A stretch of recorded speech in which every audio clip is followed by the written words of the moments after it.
ফুলগুলা এত সুন্দর একটা ফুল দেখেন, এই যে এনে কিন্তু প্রত্যেকটা মধ্যে পিঁপড়া আছে বা ভ্রমর আছে, তো ওরকম অনেক কিছুই আছে, যেমন এই যে পিঁপড়া ঘুরতেছে কারণ মধু আহরণ করার জন্য।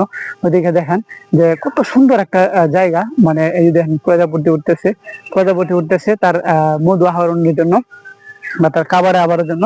ভিতরে আসেন, এই যে ভিতরে ঢুকলাম, যে এত সুন্দর একটা জায়গা, মানে মনোরম পরিবেশ, আমার কাছে এত ভালো লাগতেছে, আসলে বাসায় প্রকাশ করতে পারবো না, কি বলবো, কারণ ব্লগ ভিডিও বানাতে গেলে সুন্দর সুন্দর জায়গায় যেতে হয় বা এরকম কিছু পজিশনে যেতে হয়। তো অনেকে আসে এই জায়গায় ঘুরতে, আমরাও আসছি।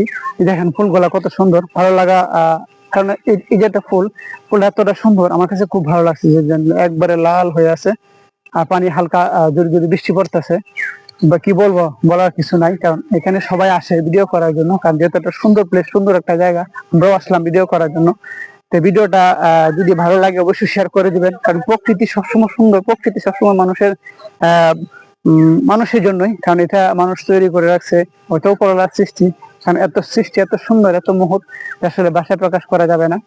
তবে আমরা সবসময় চেষ্টা করি সমাজ থেকে বা মানে যে প্রকৃতি থেকে কিছু তুলে ধরার জন্য।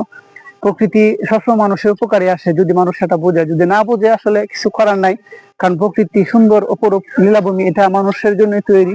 আল্লাহ হয়তো সৃষ্টি করে দিছে, আমাদের সৃষ্টির শ্রেষ্ঠ জীব মানুষের জন্যই কিন্তু সবকিছু। আজকে আমরা সবই দেখতে পারতেছি, কিন্তু যে জিনিসটা মানুষের দরকার সেটা ইউজ করতেছি, যার দরকার নাই ওটা ফেলে দিতেছি। কিন্তু কিছু কিছু বিষয় আছে যে ভালো কিছু জিনিসও কিন্তু আমরা ইউজ করতে পারি না বা ব্যবহার করতে পারি না। তাই কিন্তু বাগানে আসি, ঘুরতে ভালো লাগে, কারণ ভালো পরিবেশে আসলে ভালো ভালো থাকবে, মন ভালো থাকবে। মন ভালো থাকলে আপনার আশেপাশে যে পরিবেশগুলা, মানুষের কাছে যে আহ কথা বলবেন সেটাও ভালো লাগবে। তো ভিডিওটা কিরকম হয়েছে বা জায়গাটা কিরকম সুন্দর কিনা অবশ্যই কমেন্ট করে জানাবেন, এবং পাশে থাকবেন, পাশে থাকলে অবশ্যই পাশে পাবেন।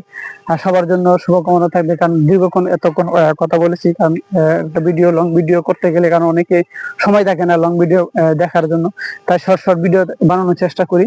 তো ধন্যবাদ সবাইকে, ভালো থাকবেন, সালাম আলাইকুম।